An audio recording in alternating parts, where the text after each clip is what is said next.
दोस्तों, अगर आप भी बिना बैंक जाए घर बैठे ऑनलाइन बैंक अकाउंट ओपन करना चाहते हो तो आप बिल्कुल सही वीडियो देख रहे हो, क्योंकि इस वीडियो में मैं आपको कोटक महिंद्रा बैंक का ऑनलाइन अकाउंट ओपन करने की पूरी प्रोसेस बताने वाला हूं।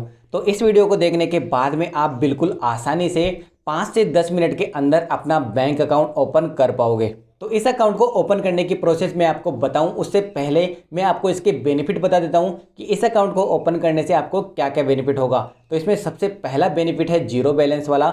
अगर आप अपने अकाउंट में जीरो बैलेंस रखते हो तो बैंक आपसे कोई भी चार्ज नहीं लेगा। आप अपने अकाउंट को जीरो बैलेंस पर भी रख सकते हो। दूसरा बेनिफिट यह है कि आप इस अकाउंट को यूपीआई ऐप्स जैसे फ़ोनपे, गूगल पे, पेटीएम, इस तरह की जो भी यूपीआई ऐप्स है उन पर इस अकाउंट को लिंक करके उनके थ्रू यूपीआई ट्रांजैक्शन कर सकते हो। इसके बाद में तीसरा जो बेनिफिट है उसमें आपको इस पर इंटरेस्ट मिलेगा। जो भी आप पैसा इसमें डाल के रखोगे उस पर आपको 4% इंटरेस्ट दिया जाएगा। और इनके अलावा आपको इसमें मोबाइल बैंकिंग की भी फैसिलिटी मिलेगी और इसमें आपको एक वर्चुअल डेबिट कार्ड भी मिलेगा जिसको आप ऑनलाइन ट्रांजैक्शन में डेबिट कार्ड के रूप में यूज कर सकते हो। तो भाई ये तो थे इसके बेनिफिट। अब बात करते हैं कि आपको इस अकाउंट को ओपन करने के लिए कौन कौन से डॉक्यूमेंट्स की ज़रूरत पड़ेगी। तो आपको इसके लिए दो डॉक्यूमेंट्स की ज़रूरत पड़ेगी। पहला तो आपका आधार कार्ड और दूसरा पैन कार्ड। और इसके अलावा आपको आधार ओटीपी भी इसमें डालना रहेगा। तो जिस नंबर से आपने आधार कार्ड को लिंक कर रखा है तो उस नंबर पर ओटीपी आएगा, तो वो ओटीपी भी आपको यहाँ पर डालना रहेगा। तो चलो भाई, अब चलते हैं अकाउंट बनाने की प्रोसेस की तरफ। लेकिन उससे पहले भाई वीडियो को एक लाइक जरूर से करके जाना, और हमारे चैनल पर नए हो तो चैनल को भी सब्सक्राइब कर लो, क्योंकि हम इस तरह की वीडियो लाते रहते हैं। तो चलो दोस्तों, अब बिना देरी के शुरू करते हैं आज का वीडियो। तो भाई अब आपको जाना है वीडियो के डिस्क्रिप्शन में और वहाँ पर आपको एक लिंक मिलेगा। तो जब आप उस लिंक पे क्लिक करोगे तो एक इस तरह का पेज आपके सामने आएगा। तो अब यहाँ से आपकी जो अकाउंट बनाने की प्रोसेस है ना वो स्टार्ट हो जाएगी। तो यहाँ पर आपको तीन चीज़ें डालने को बोला जाएगा। पहला तो आपका फुल नेम, तो जो भी आपके आधार कार्ड पे फुल नेम डाला हुआ है वो नाम यहाँ पर आप डाल देना। फिर इसके बाद में आपको मोबाइल नंबर डालने हैं। तो जिस भी मोबाइल नंबर से आप अकाउंट बनाना चाहते हो वो मोबाइल नंबर यहाँ पर डाल देना। फिर इससे नीचे आपको अपनी ईमेल आईडी डालनी है। तो जो भी ईमेल आईडी आप यूज करते हो वो आप यहाँ पर डाल देना। तो ये तीनों डिटेल्स डालने के बाद में नीचे की तरफ में आपको दो बॉक्स दिखाएगा और उनके सामने दो ऑप्शन रहेगा। तो जो पहले वाला ऑप्शन है उसमें लिखा रहेगा I am not a politically expose person, जिसका मतलब ये है कि आप किसी भी राजनीति में सक्रिय नहीं हो। और जो दूसरा ऑप्शन है उसका मतलब ये है कि आप भारतीय नागरिक हो और भारत के अलावा किसी भी देश में टैक्स नहीं देते हो। तो इन दोनों बॉक्स को आप टिक कर देना। फिर नीचे की तरफ में आपको एक ओपन नाउ वाला ऑप्शन मिलेगा, तो बस आपको इसी को क्लिक करना है। इसके बाद में जो आपने मोबाइल नंबर डाले थे उस नंबर पर एक 6 डिजिट का एक ओटीपी जाएगा। तो वो ओटीपी आपको यहाँ पर डालना रहेगा। तो वो ओटीपी आप यहाँ पर डाल दो और यहाँ से नेक्स्ट करो। फिर अगले पेज पर आपसे आपके जो आधार कार्ड है उसकी डिटेल्स को यूज करके अकाउंट ओपन करने के लिए बोला जाएगा, जिसमें आपको येस और नो के दो ऑप्शन मिलेंगे। तो आपको यहाँ से येस पे क्लिक करना है। फिर इसके बाद में आपको इस पेज पर आपका जो पैन कार्ड है उसके नंबर डालने को बोला जाएगा और आपके आधार कार्ड के नंबर डालने को बोला जाएगा। तो उन दोनों के नंबर आप यहाँ पर डाल दो और यहाँ से नेक्स्ट करो। फिर इस तरह का एक पेज आपके सामने आएगा जहाँ पर आपके आधार कार्ड को बैंक से लिंक करने संबंधी कुछ टर्म्स एंड कंडीशन दिखाएगा।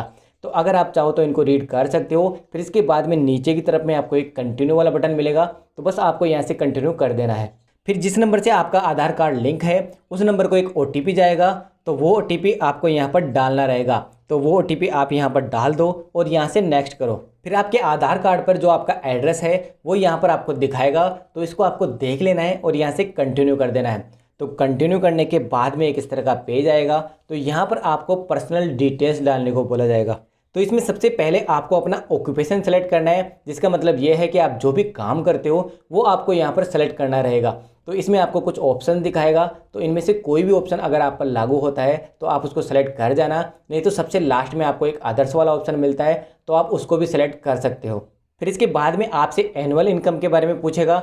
तो एक साल में आप जितना भी पैसा कमाते हो वो यहाँ पर आपको सेलेक्ट करना है। अगर आप 2 लाख रुपए से कम कमाते हो तो इसमें सबसे पहले वाले ऑप्शन को सेलेक्ट करना है, और अगर आप ज़्यादा कमाते हो तो इसमें अलग अलग स्लैब्स बने हुए हैं, तो उनके अनुसार आप इसमें सेलेक्ट कर सकते हो। फिर आपसे अपनी मैरिटल स्टेटस के बारे में पूछा जाएगा कि आप शादीशुदा हो या नहीं हो। तो यहाँ पर अगर आप सिंगल हो तो सिंगल को सेलेक्ट करो, और अगर शादीशुदा हो तो मैरिड को सेलेक्ट करो।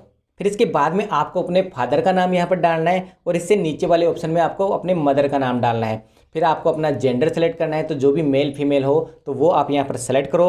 फिर आपको जो डेट ऑफ बर्थ है ना वो यहाँ पर डालनी है, तो ये आधार कार्ड के हिसाब से पहले से आपको डली हुई मिल जाएगी। फिर यहाँ से आपको नेक्स्ट करना है। फिर आपसे ये इस अकाउंट के लिए नॉमिनी के लिए पूछेगा, तो अगर आप किसी को नॉमिनी बनाना चाहते हो तो अभी आपको यहाँ पर यस सेलेक्ट करना है, और अगर आप चाहते हो कि मैं बाद में नॉमिनी ऐड कर लूँगा तो इसमें दूसरे वाले ऑप्शन को सेलेक्ट करना है। तो नॉमिनी का मतलब ये होता है कि कल को अगर आपको कुछ हो जाए तो उस कंडीशन में आपके अकाउंट में जो भी पैसा रहेगा वो आपके नॉमिनी को दे दिया जाएगा। तो अगर आप अभी नॉमिनी ऐड करना चाहते हो तो यहाँ पर आपको यस पे क्लिक करना रहेगा। इसके बाद में आपको नॉमिनी का नेम डालना रहेगा, उसका आपसे रिलेशन डालने रहेगा, उसकी डेट ऑफ बर्थ आपको डालनी है और उसका एड्रेस आपको डालना है। तो ये सब चीज़ें डालकर वहाँ से सबमिट करोगे तो आपका जो नॉमिनी है ना वो यहाँ पर ऐड हो जाएगा। तो मैं नॉमिनी बाद में डालने वाला हूँ, तो इसमें जो दूसरा option I will do it later वाला ऑप्शन है उसको सेलेक्ट करूँगा। तो फिर इस तरह का एक बॉक्स आएगा, तो उसको मैं टिक करूँगा और यहाँ से कंटिन्यू कर दूँगा। तो अब यहाँ पर हमने जो भी डिटेल्स डाली थी उनको रिव्यू करने के लिए बोला जाएगा।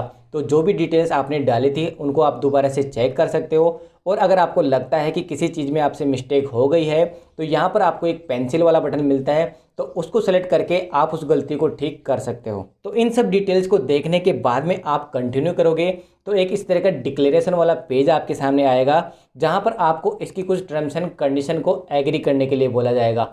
तो जो ऊपर के 3 बॉक्सेज हैं वो पहले से ही टिक रहेंगे, और जो चौथे वाला बॉक्स है उसको आपको टिक करना रहेगा। तो आप इसकी टर्म्स एंड कंडीशन को अच्छे से रीड कर लेना, और जो चौथे वाला बॉक्स है उसको टिक करके यहाँ से कंटिन्यू कर देना। फिर आपसे ये केवाईसी के लिए पूछेगा कि आप कहाँ पर मिलकर आपकी केवाईसी करवाना चाहते हो। तो दोस्तों केवाईसी करवाना बहुत ही ज़्यादा ज़रूरी होता है, क्योंकि अगर आप केवाईसी नहीं करवाओगे तो 1 साल तक तो आपका अकाउंट चलता रहेगा, फिर इसके बाद में आपके अकाउंट को बंद कर दिया जाएगा। तो केवाईसी करवाने के लिए आपको यहाँ पर 3 ऑप्शन मिलते हैं, जिसमें पहला होता है एनी कोटक महिंद्रा ब्रांच।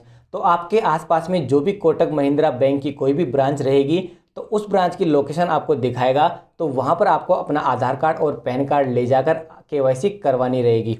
और इसमें जो दूसरा ऑप्शन है एट ए मीटिंग एड्रेस वाला, उसमें आपको कोई एक एड्रेस डालना रहेगा, तो उस एड्रेस पर बैंक का कर्मचारी आएगा और आपकी केवाईसी कर जाएगा। और इसमें जो तीसरे वाला ऑप्शन है एट योर आधार एड्रेस वाला, उसमें जो आपका आधार का एड्रेस है तो उस पर बैंक का कर्मचारी आएगा और आपकी केवाईसी कंप्लीट कर देगा। तो इन तीनों में से जो भी ऑप्शन आपको सूटेबल लगता है तो उस वाले ऑप्शन को आप सेलेक्ट करो और यहाँ से नेक्स्ट कर दो। तो अब यहाँ पर आपसे नेट बैंकिंग के पासवर्ड बनाने को बोला जाएगा। तो जब भी आप नेट बैंकिंग यूज करोगे तब आपको ये पासवर्ड वहाँ पर डालना रहेगा, और अगर आप इसकी नेट बैंकिंग यूज नहीं करना चाहते हो तब आपको यहाँ पर पासवर्ड बनाने की भी कोई ज़रूरत नहीं है, आप यहाँ से स्किप भी कर सकते हो।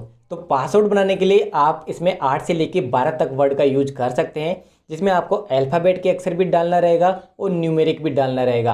तो पासवर्ड बनाने के बाद में आप यहाँ से कंटिन्यू करोगे तो अगले पेज पर आपसे एम पिन सेट करने को बोला जाएगा। तो जब भी आप इसकी मोबाइल बैंकिंग यूज करोगे तो उसमें लॉगिन करने के लिए आपको एम पिन की ज़रूरत पड़ेगी। तो 6 डिजिट का कोई भी एम पिन आप यहाँ पर क्रिएट कर लेना। आप चाहो तो अपने मोबाइल के शुरू के 6 अक्षर रख लेना या कुछ भी रख लेना जिसको आप याद रख सको।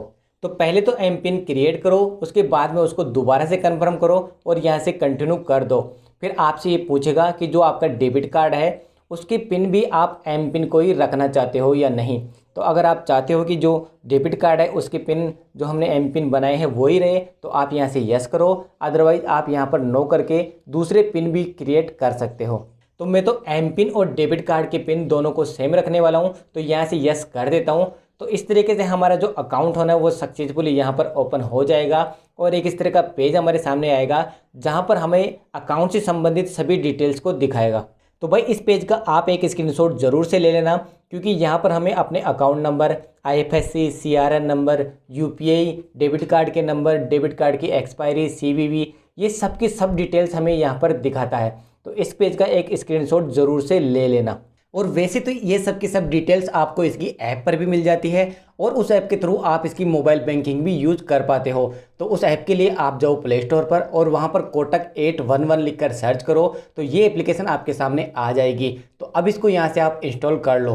फिर जब आप इसको ओपन करोगे तो ये आपको कुछ परमिशंस को अलाउ करने के लिए बोलेगा, तो उन सबको आप अलाउ कर देना। फिर आपके सामने इसके लॉगिन वाला ऑप्शन आ जाएगा। तो जब आप लॉगिन करने जाओगे तो ये आपको कुछ मैसेज को सेंड करने के लिए बोलेगा। तो इसमें यस वाले ऑप्शन को आप क्लिक करोगे तो फिर दोबारा से आपको उसी एसएमएस को सेंड करने के लिए बोलेगा। तो आप उस वाले ऑप्शन को सेलेक्ट कर लो। फिर आपके इस मोबाइल में जो भी जितनी भी सिम डली हुई है, तो जिस सिम से आपने अकाउंट बनाया है उस वाली सिम को सेलेक्ट करो और यहाँ से ओके करो। तो फिर आपके सामने एक कंटिन्यू का ऑप्शन आएगा। तो जब आप यहाँ से कंटिन्यू करोगे तो आपको अपने CRN नंबर दिखाएगा और आपको अपने एम पिन डालने को बोला जाएगा।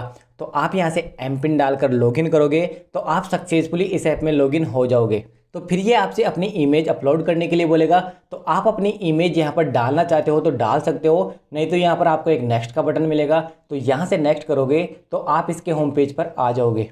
तो अब आप इस ऐप को मोबाइल बैंकिंग के रूप में यूज कर सकते हो। किसी से पैसा मंगवाना हो या किसी को पैसा भेजना हो या अपने अकाउंट का बैलेंस चेक करना हो, वो सब के सब प्रोसेस आप इस ऐप के थ्रू कर सकते हो। तो दोस्तों अब मुझे उम्मीद है कि आपको ये वीडियो ज़रूर से पसंद आया होगा। तो इसको अपनी तरफ से एक लाइक ज़रूर से करके जाना। और इससे संबंधित अगर आपको कोई भी प्रॉब्लम आती है तो आप मुझे कमेंट सेक्शन में बता देना, मैं उसका सॉल्यूशन आपको ज़रूर से दे दूंगा। तो चलो दोस्तों अब मिलते हैं नेक्स्ट वीडियो में, तब तक के लिए गुड बाय।